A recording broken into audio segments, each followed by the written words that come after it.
Bienvenidos, soy Óscar Valladares y esto es Informe Extra.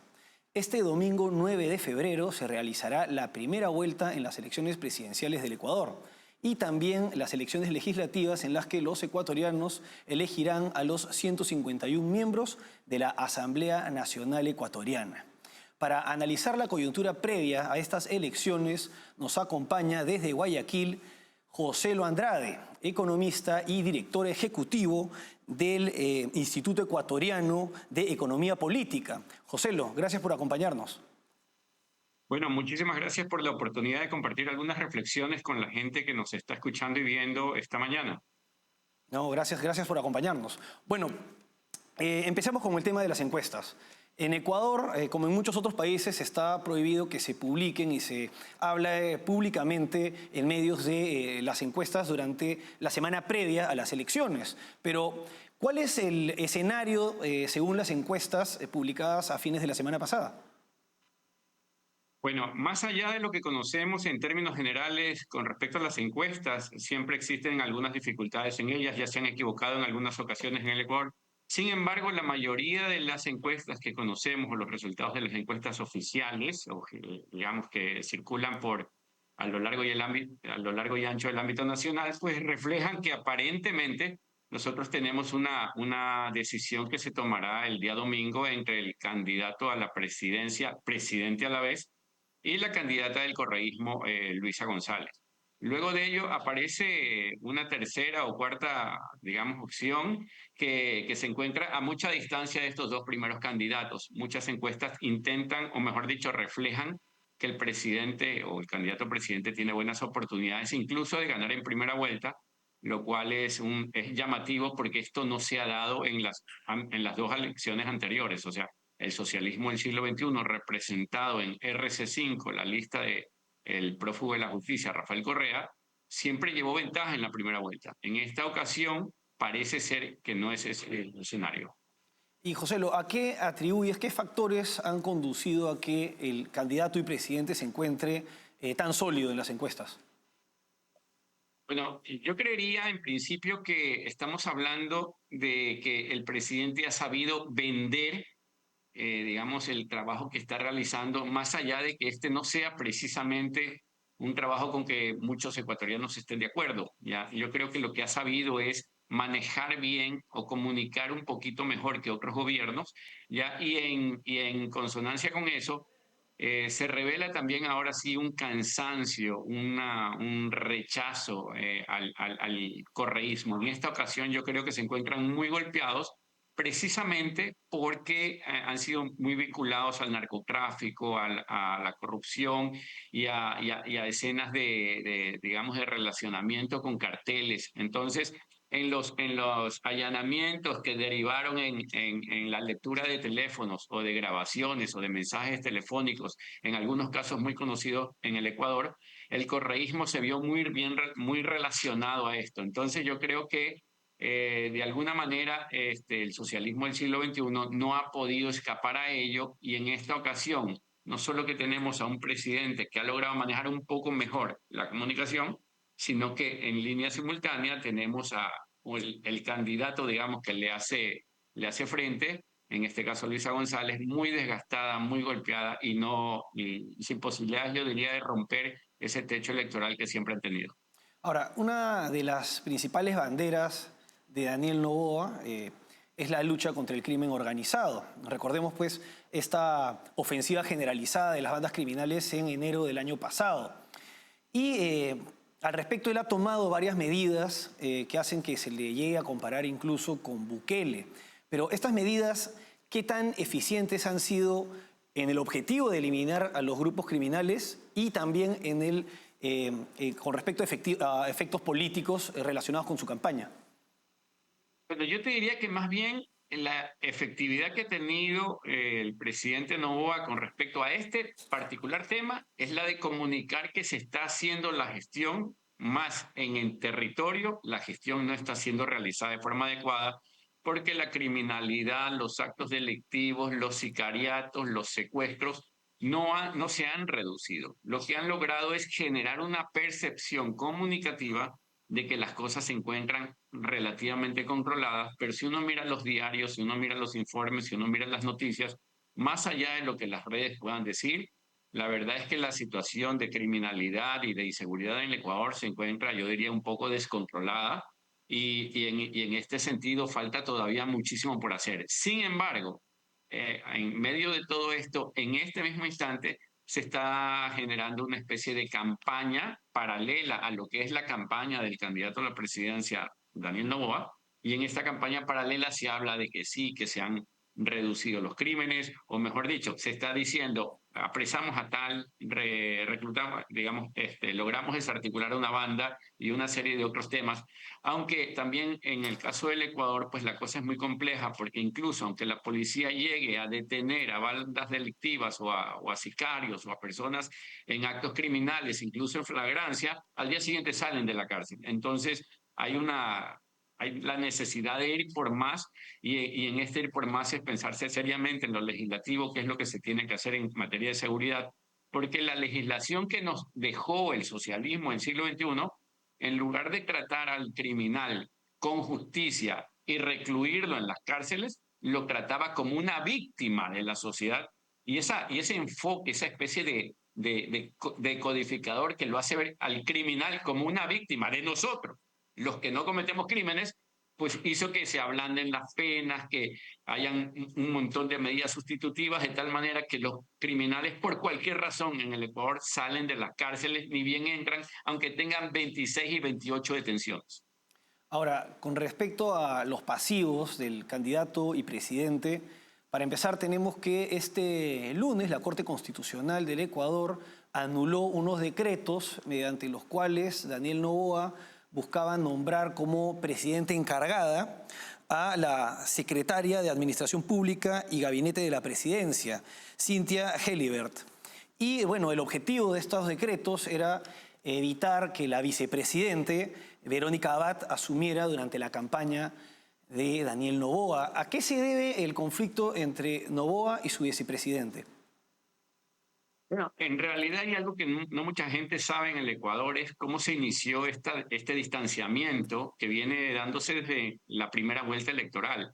Pero al parecer es por un tema de problemas personales. Sin embargo, esto lamentablemente deja ver que el presidente no ha tenido la madurez suficiente para manejar esos temas personales, digamos, dentro del área o dentro del espacio que debió haberse manejado, y estos temas personales trascendieron al punto de que él le declaró la guerra, diría yo, de forma unilateral, de manera que a la vicepresidente pues se la ha tenido al margen de cualquier decisión, al margen de cualquier situación, y se le ha indilgado incluso cierto relacionamiento con el correísmo, relacionamiento que no es adecuado y que no es correcto, porque más bien ella sostiene ideas totalmente diferentes. Pero en este tema de comunicar que el presidente actual lo ha hecho algo mejor, aunque comunicar no quiere decir que lo que se comunique necesariamente sea cierto, en este ámbito de la comunicación se la ha llevado a ella,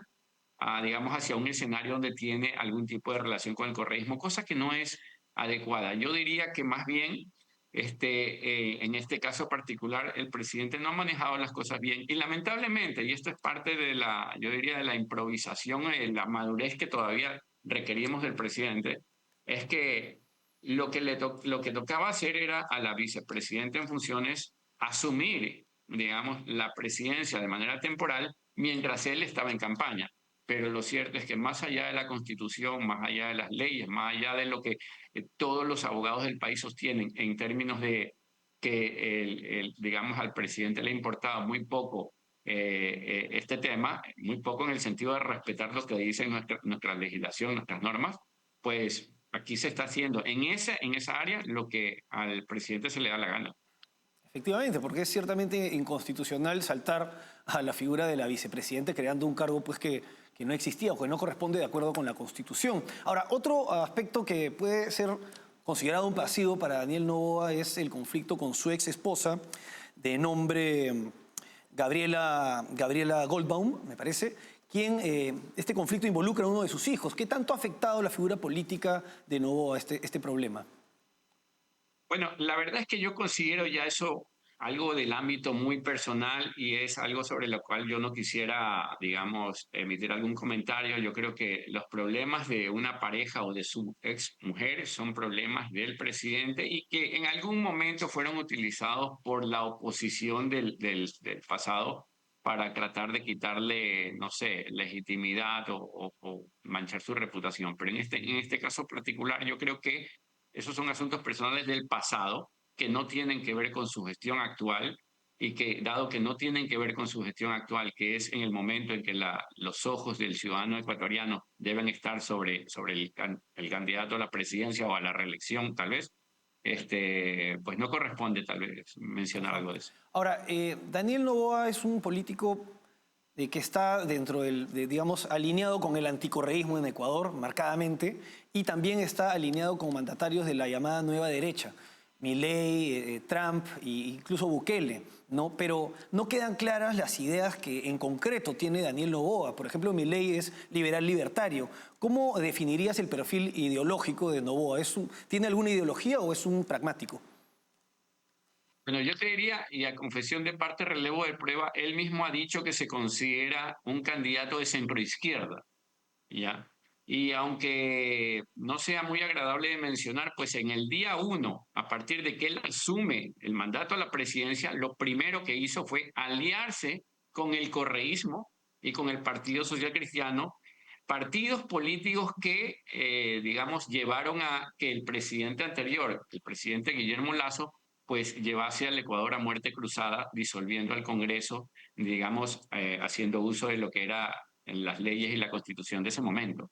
Ahora, digamos, ese pacto entre el correísmo y Daniel Noboa, que se dio desde el día uno, porque así empezó la mayoría legislativa, así empezó digamos, la gestión del presidente Noboa, pues se disolvió una vez ya había cumplido, digamos, sus principales objetivos, que eran una serie de reformas que en cierto modo lo que hacían era aumentar impuestos. Sin embargo, el día de hoy, pues se mantiene esa aparente distancia, aunque yo no observo medidas claras o ideas claras en cuanto a lo económico o en cuanto a lo político. Por ejemplo, dentro de los pasivos que mencionabas hace un momento, el presidente no ha dicho qué va a hacer con la reforma de seguridad social, porque nuestro sistema de pensiones dista mucho de ser adecuado, es obsoleto y es explosivo. No tenemos, como quien dice, claridad respecto al norte económico, no tenemos claridad respecto a qué va a suceder en el ámbito del sector público, es decir, si se va a redimensionar, si se va a checar, si se va a mejorar el gasto.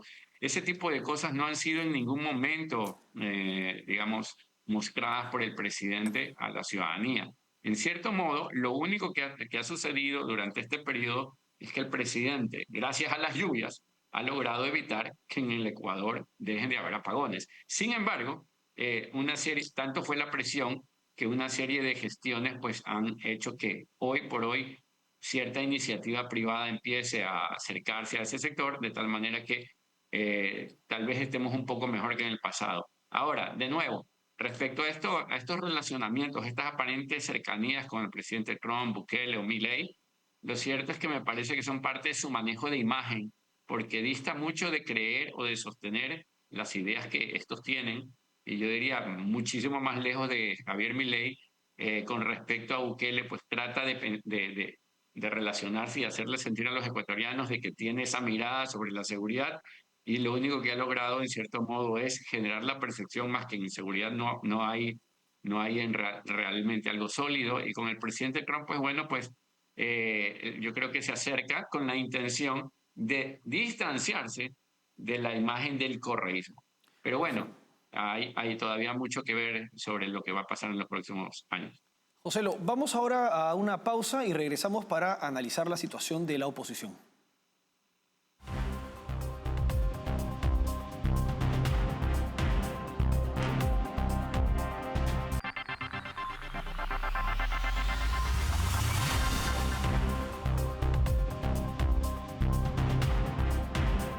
Seguimos en Informe Extra analizando la coyuntura política del Ecuador previa a las elecciones generales, acompañados por Joselo Andrade, economista y director ejecutivo del Instituto Ecuatoriano de Economía Política. En el bloque anterior estuvimos centrándonos más en la figura del candidato y presidente Daniel Noboa, en los pros y los contras de él tanto como candidato como mandatario. Ahora pasemos a la oposición. Luisa González, la candidata del correísmo, del partido Movimiento Revolución Ciudadana. ¿Cómo definirías esta política y su perfil ideológico y político? Bueno, ellos dicen ser de izquierda, en realidad son de izquierda radical, son representantes del socialismo del siglo XXI y, no temo decirlo, muy relacionados a los carteles, al narcotráfico, a los grupos delictivos que existen en el Ecuador y a, digamos, a una corrupción generalizada, que tiene como agenda, ya, y este tal vez es el tema más importante, la agenda de la impunidad. Lo que quieren es deshacer todos los juicios de aquellas personas que hoy se encuentran prófugas del país, incluyendo y empezando por el expresidente Rafael Correa, y digamos de esa manera tal vez retomar un trabajo que para ellos quedó inacabado en el pasado, y es el trabajo de tener el poder y lucrar de él a través de los contratos y nuevas corrupciones. En este contexto, en este escenario y relacionado con lo que está señalando de su, digamos, simpatía al socialismo del siglo XXI, se ha visto muy cerca del equipo de campaña de la candidata a Fernando Casado, quien es un escritor y docente español quien ha tenido declaraciones sumamente polémicas para quienes somos demócratas. Por ejemplo, él ha señalado que Venezuela no es una dictadura, sino una democracia participativa y protagónica, y considera a Maduro una inspiración para los pueblos del mundo. ¿Qué revela que este tipo de personajes estén tan cerca de la candidata del correísmo? Pero sí ha sido clarísima. El otro día también en una entrevista con Fernando Sí. Rincón en CNN, pues le preguntaron qué pensaba del dictador Maduro y lo único que hizo fue esquivar la respuesta porque el expresidente Rafael Correa, prófugo en la justicia, pues no quiere, digamos, deslindarse del gobierno venezolano o de la dictadura venezolana. Y por otro lado, también el día de ayer circularon muchas fotos en donde se ve a esta persona que acabas de mencionar junto a ella. Así que la relación chavismo, la relación madurismo, la relación de la dictadura cubana con la Revolución Ciudadana, RC5, este grupo delictivo político existe. Y a todas luces, ellos durante sus campañas han dicho que cuando lleguen al poder o de llegar al poder, pues van a traerlo a Rafael Correa, van a sacar a Jorge Glass de la cárcel, van a eliminar los juicios de sus colaboradores. Entonces, es una agenda de impunidad que, gracias a Dios, está muy clara y como dices tú, para los demócratas del Ecuador, que en sí son la mayoría, más allá de algunos que estén confundidos, pues eso le está golpeando muchísimo porque se presenta claramente como la títere de una persona que se encuentra alojada o digámoslo así, prófuga en Bélgica. Con respecto a la entrevista con Fernando del Rincón, ella eludió efectivamente posicionarse en contra de una dictadura indefendible, pero al respecto ella declaró lo siguiente, ¿no? Yo prefiero enfocarme en lo que ocurre en Ecuador, donde estamos viviendo una dictadura. Es decir que para Luisa González, en Ecuador hay una dictadura y se niega a calificar como tal al régimen de Nicolás Maduro. Ahora, en el relato y en la narrativa de los correístas, ¿por qué señalan que en Ecuador hay una dictadura? Bueno, tal vez un poco la mirada sobre eso vendría siendo sobre la falta de respeto del presidente con respecto a lo que tiene que ver con la vicepresidencia, a ciertos tintes autoritarios que puede tener Daniel Noboa. Pero amén de eso, o sea, si ella desprecia o se distancia de las dictaduras, si ese es el argumento o el relato, pues debió haber atacado también a la otra, que a todas luces y para nadie hay duda es realmente una dictadura. Entonces, lo cierto es que esa era la respuesta, digamos, que le habían dado sus asesores, ya una respuesta a la que tarde o temprano, o mejor dicho, una pregunta a la que tarde o temprano iba a enfrentar, porque todo el mundo en el Ecuador sabe que ellos son los aliados de las, digamos, de las sociedades donde no hay democracia en América Latina. Efectivamente, y bueno, esto tiene muchas implicancias porque los candidatos que señalan que prefieren no posicionarse con relación a este tipo de regímenes, finalmente implican un peligro porque en caso de llegar al poder pueden replicar ese tipo de modelos. Joselo, vamos ahora a una pausa y regresamos con el último bloque.